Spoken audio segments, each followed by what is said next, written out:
Welcome to Roots of Faith. I'm Renee Richard, and today we're at St. Agnes Church in Baton Rouge, where Mother Teresa, as we know her, and now St. Teresa of Calcutta, brought her order, the Missionaries of Charity, and established them here in this parish in Baton Rouge. She walked the streets of Baton Rouge, and we're going to explore her life today with my guest, Father John Carville, and Marie Constantine, a photographer who traveled with Mother Teresa. So join us today on this episode of Roots of Faith.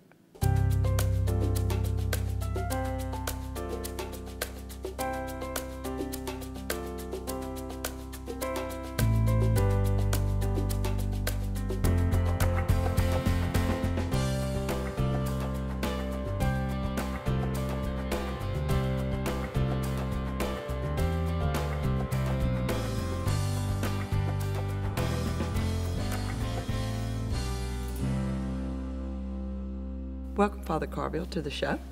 Thank you for being our guest today. Very glad to be here. As we talk about St. Teresa of Calcutta. And she's such an important person to the world, but in particular to Baton Rouge. And you are a retired diocesan priest now, but for 23 years you served as the Vicar General under several bishops, but in particular, I believe Bishop Ott. The first. Yeah. And so tell us a little bit about how it came about that she ended up here. Well, Bishop Ott had gone to see her, I think, in New Orleans, and he invited her to come and possibly bring some of her nuns to Baton Rouge. And so she actually did come here, and he drove her around the city, showing her several locations which would make good convents for her nuns. And she insisted on this one, St. Agnes. And I say insisted because as his Vicar General, I had already promised this property to Catholic Charities. But I came home one time from vacation, and he made this announcement at the Catholic Life Center to a whole crowd of people, and it was the first I had heard about it. And I said, oh gosh, I already promised that property. But it turned out very well. And in fact, she came back the next year, and he invited me and Father Blanchett, with whom I was serving at LSU as chaplain. And there we met Mother Teresa. They drove up just outside. And this also was supposed to be a private visit, but somehow all of the press got wind of it, and they were all here with their cameras. And there were several policemen, I remember, and she got out of her vehicle with a couple of her nuns, and she began walking toward the bishop and me and Father Blanchard. And a man just came off the street, and he was very animated and yelling. And everyone just stopped and didn't know exactly, what to do. And she just walked up to him, and they talked for only a minute. And he just bowed his head, smiled, and he walked away. To this day, I don't know what she said to him, but she just had that power. And then she looked around at all of the press, and she said, Bishop, is there a room where I could speak to these people and answer their questions? And he looked around, and one of her sisters, who had preceded her here, said, well, there's one classroom that we're renovating, but there's one we haven't gotten to yet. And so we all walked with her And I was noticing, you know, how short she was.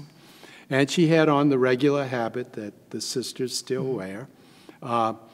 And we went into this classroom, and it happened to be a very lower grade, probably first or second grade classroom. And there were all of these little desks.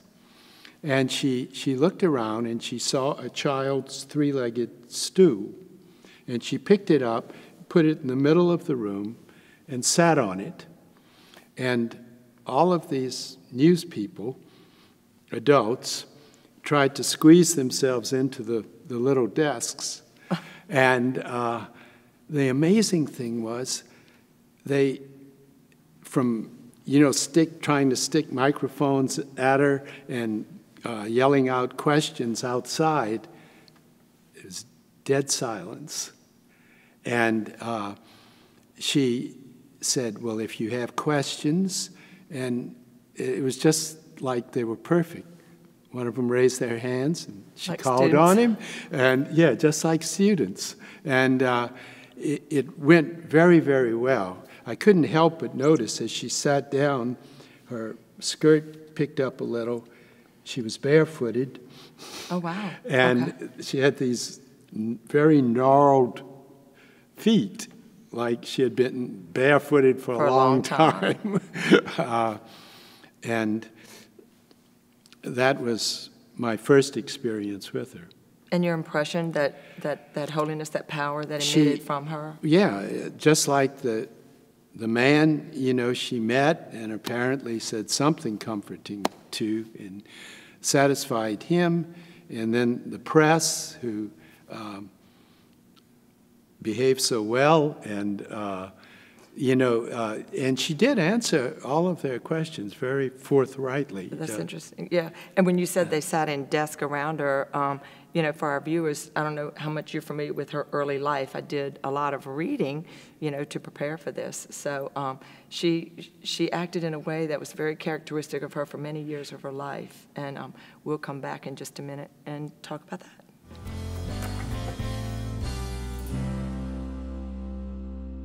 We were just talking about her sitting and these reporters getting in desks, which is so uncharacteristic of a press conference.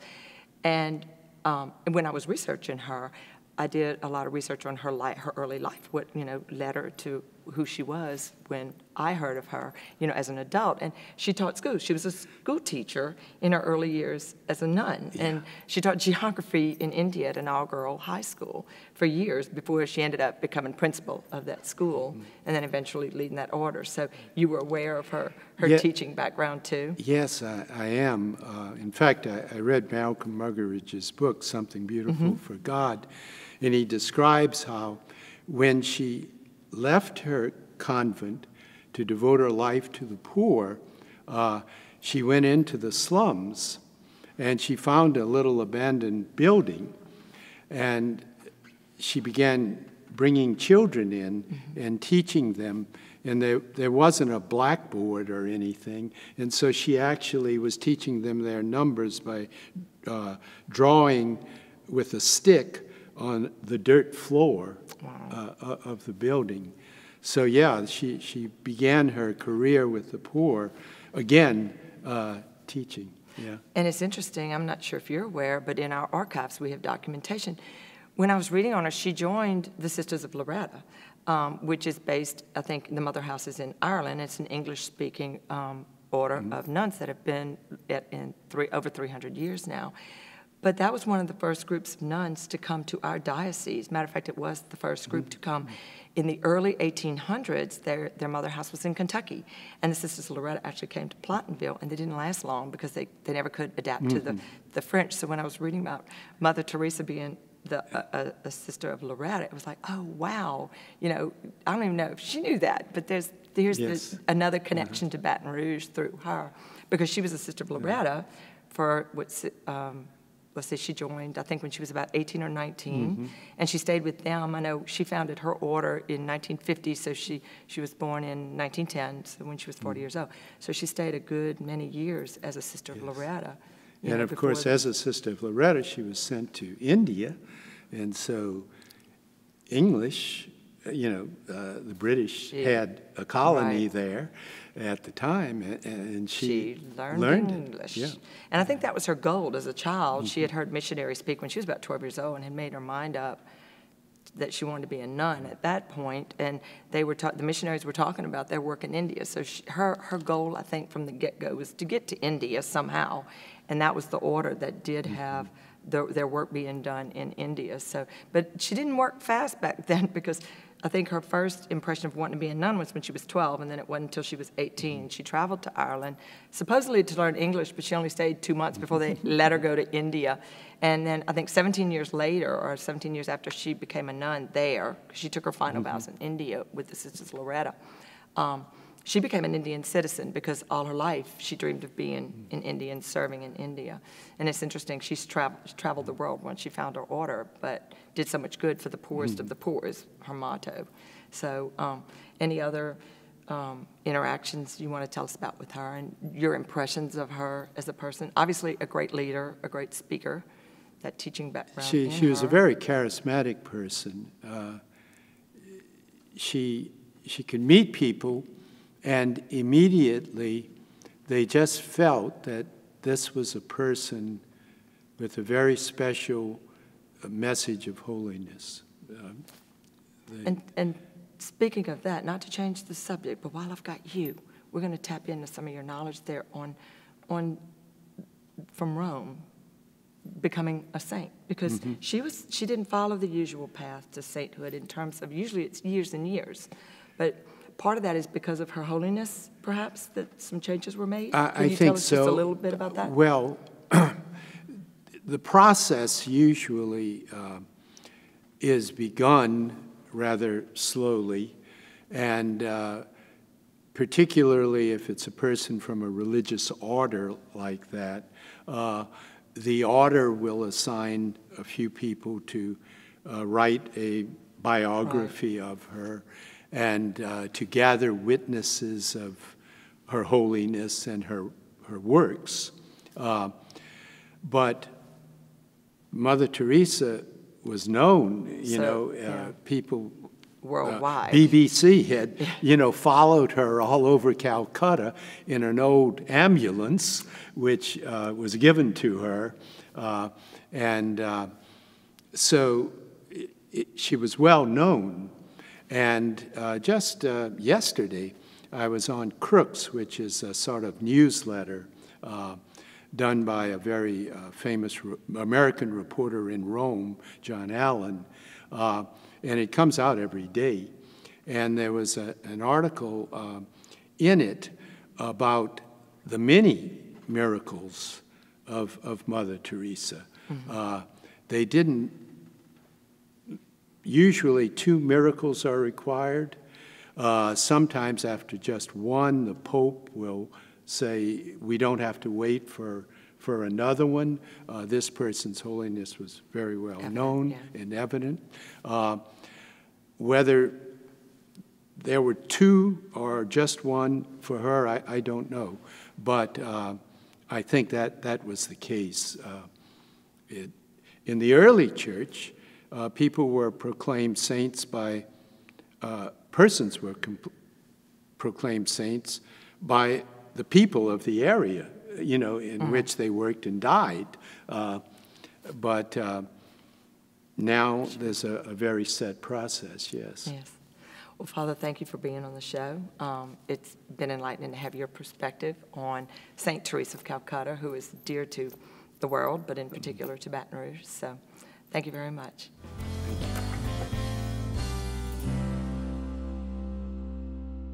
I have with me Marie Constantine. Thank you, Marie, for being on the show. Nice to be here. Marie is a commercial photographer and one of only 2 that were picked by St. Teresa of Calcutta, Mother Teresa, as we call her, to travel with her entourage when she was here in the States on the Eastern Seaboard, correct? And so you've had quite a bit of interaction with her nuns. And so tell us a little bit about what you've experienced with Mother Teresa. Well, how it came to be. When I was working with the sisters in the soup kitchen for a good while and just got to know the regional superior. We became really good friends, and I'd gone to India a couple of times. And then one day, Sister Sylvia said to me, Marie, she called me up and she said, Marie, Mother's coming. And she was back east in New York then. And she said, you come, and Michael's coming, the other photographer. And so I just was so stunned that she was inviting me to go photograph Mother Teresa. So basically what the request was, the sisters who were making their professions, their parents couldn't really afford to come for the event because they were in other countries and it was so expensive. So our job was initially to photograph the sisters making the professions and give the pictures to the sisters to give to the parents. And then we would stay longer, though, sometimes a week or two, and we would just travel with them up and down the East Coast. We went all the way down to the Carolinas. And it was during those times that I could take black and white film and stick it in the camera and just photograph just what was going on. But being around her, you were telling me earlier, too, her personality. Tell us a little bit about her personality. Yeah, she was amazing. I noticed when she was around formal events like in church or the media, she appeared to be very serious and everything. But she was really a very joyful, amazingly joyful person, which is interesting because, you know, she saw so much horrific stuff and so much violence and poverty. Yet she had this ability to find some joy in the midst of all that. And I noticed, like, one time, she was laughing so hard, a bunch of us were sitting in a little room in the sacristy, and she came in and sat down with us and started telling stories. And she liked to laugh at her own jokes. And she was laughing so hard that her body just collapsed down, and she slapped her hand on her knee and came back up. But that's kind of how she was. She was great with, she had a real sharp mind, and she could do these little one-liners that just made you laugh. You know, just a bunch of silliness, really, about nothing.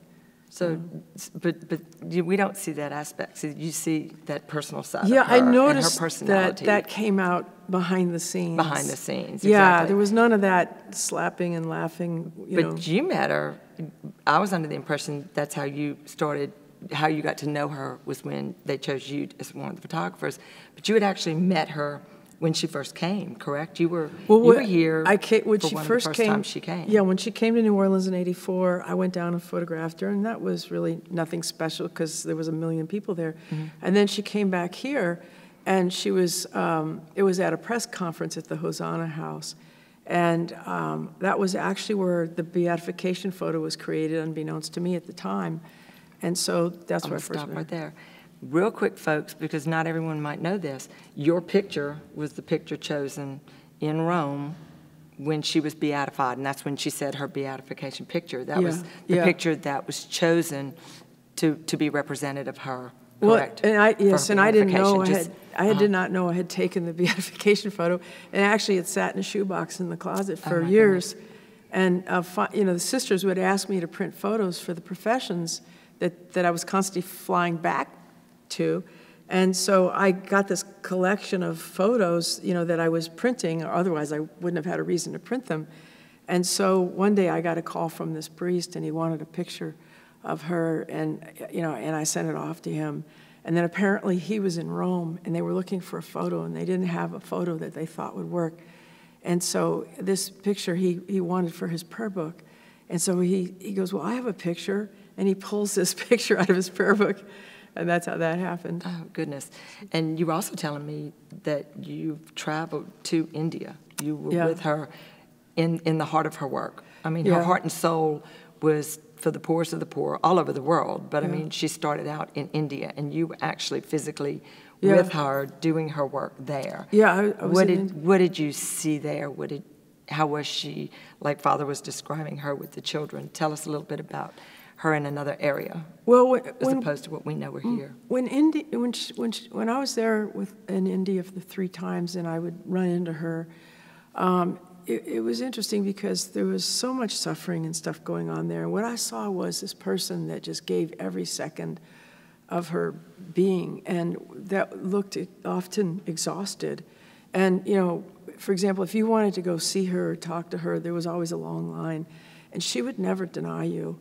You know, anybody that wanted to see her could see her. Anybody that wrote her a letter from the United States, because I told a friend of mine, write her a letter, she'll write back. I said, it may take 3 months, but she will write back, and she did. But there's a very beautiful story from my friend Michael Colopy, who's the other photographer, and he went to India, and he went into the convent, went upstairs to go see Mother Teresa, and he talked to her and everything. Then he went home, he finished. And he realized as he was walking down the street to his hotel that he forgot something. And so he turned around and went back. And he went back, and somebody was supposed to lock the door because the sisters had their private time where you were really not, as a layperson, supposed to be there.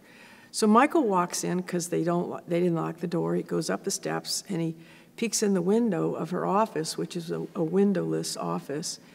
And there's Mother Teresa, and he saw something that I think, you know, is just amazing that few people have ever witnessed, lay people.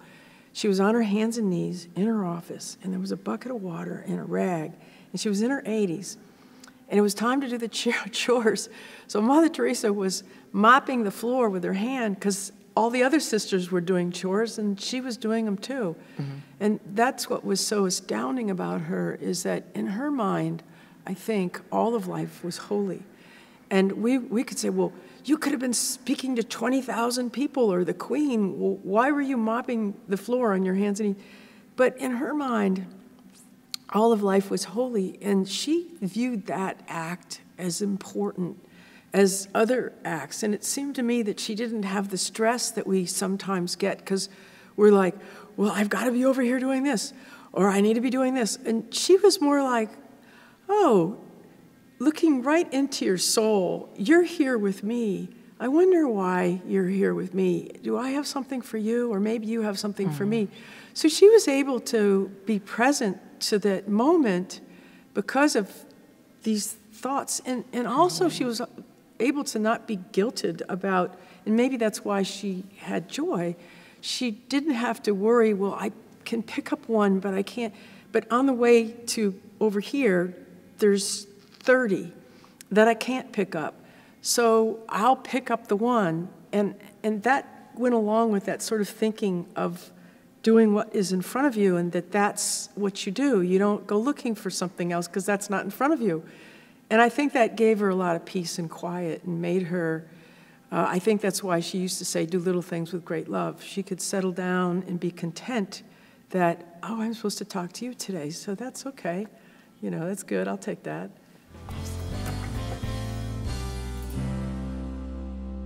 We've been talking about her, you know, and as a person and as a saint. However, I've forgotten really the whole aspect of what she has accomplished and what she has done. Yeah. She has over, at this point, 5,000 nuns in, you know, her order, which is the Missionaries of Charity, which I've neglected to say to this point, and that's worldwide, and the works that they do, because they minister to the poorest of the poor. They started out here, I believe, when she did come. Hosanna House was a house for unwed mothers, and they do have a soup kitchen here. So some of the other things that they have a shelter you have seen here them done here in Baton Rouge, a shelter as well, I think.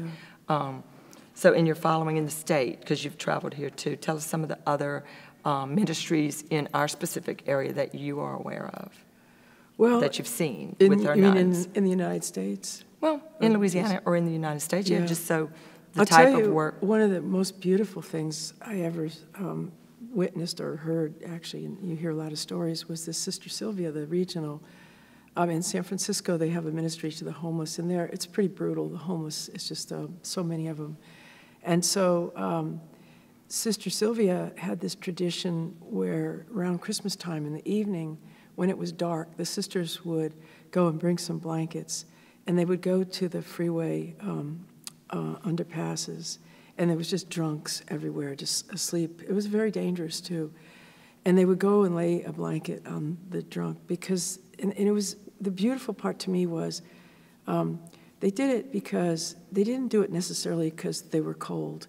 They wanted the person to feel that during the night that somebody had loved them.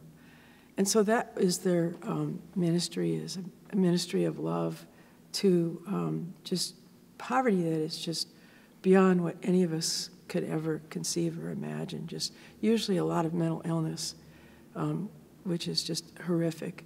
And so in the case of mental illness, nobody's going to get better with that kind of depth of mental illness. But what they need is to think that someone cared about them or that someone loved them. And so to have these sisters devote their life to find the poorest of the poor is such a gift in the church. Mm-hmm. I know I've been to the soup kitchen here, and one of the things that when I've gone too is that she advocates constant prayer. They are constantly praying. Yeah. They'll answer your question, or they'll take my uncut onion and make me cut some more of it with a few little sentences.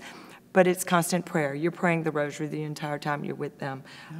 It does not stop. So I know I've witnessed that in being in the soup kitchen. So I know they're out there, and I know she never stopped. Whatever the need was, like in India for the dying. You know, she passed a man dying on the street, and that was her motivation to open a home for the poor that are dying so that they could die with dignity. Yeah. And she was criticized for that by physicians when I was reading up on her, for not giving them morphine or not giving them water or things, you know, basic needs.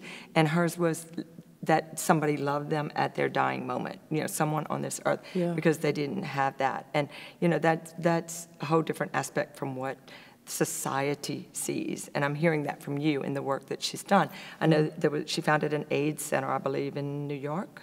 They have that in Washington, because those D.C. people were outcast, you know, lepers. There's thousands and thousands of lepers that she has ministered to, or her nuns have ministered to in India, because they're outcast. You visited a leprosy colony. You know, it was a very beautiful situation with the ministry that they do in the lepers. There was a Jewish man that was there, an optometrist from San Francisco. And there we were, riding a train. We got to the place where the lepers were. And there he was singing, "O Little Town of Bethlehem." And what struck me so much is there was an ecumenical component to this. And the draw of how of all faiths, love her. And how this Jewish man could just put it all aside and say, you know, these people are suffering. I just need to sing "O Little Town of Bethlehem," you know. Amazing. And that was true of her and of her sisters too. It's that, and I read that about her, where she would, you know, if a Hindu died, they buried him in the Hindu rite. Yes. And her goal, I will introduce God to you. What you do with him is up to you. And there's a quote of hers in the book that I read that she says that. So, you know, they are ecumenical in just bringing God to people, you know, opening God up into them. So I thank you for being with us. I think we've given our viewers kind of a background about her. Is there any one last thing that comes to mind that you want to tell our audience about in knowing her? What would you say if you could pick one thing about her? You've told us a lot, but put you on the spot. I think it would be more about our obligation. You know, what she would want for us is to not be overwhelmed by how, you know, right now there's a lot of strife and a lot of problems, and we have to push past that. And we have to find little things to do with great love, and not, sometimes when there's a lot of disruption or violence or evil, we cower and do nothing. And that's when we need to break open and do more, actually. Be more loving, be more kind, be more generous than you ever were. Forget all this craziness that's going around you. Just do good things anyway. And I think that's kind of what she did, actually. Do you think for a minute she let any of this violence or poverty or starvation stop her? She didn't, but what she did do is she did what she could do. You inspire me through her. Very good. Thank you, folks. Thank you for being on my show. Thank you. This has been a great learning experience about St. Teresa of Calcutta.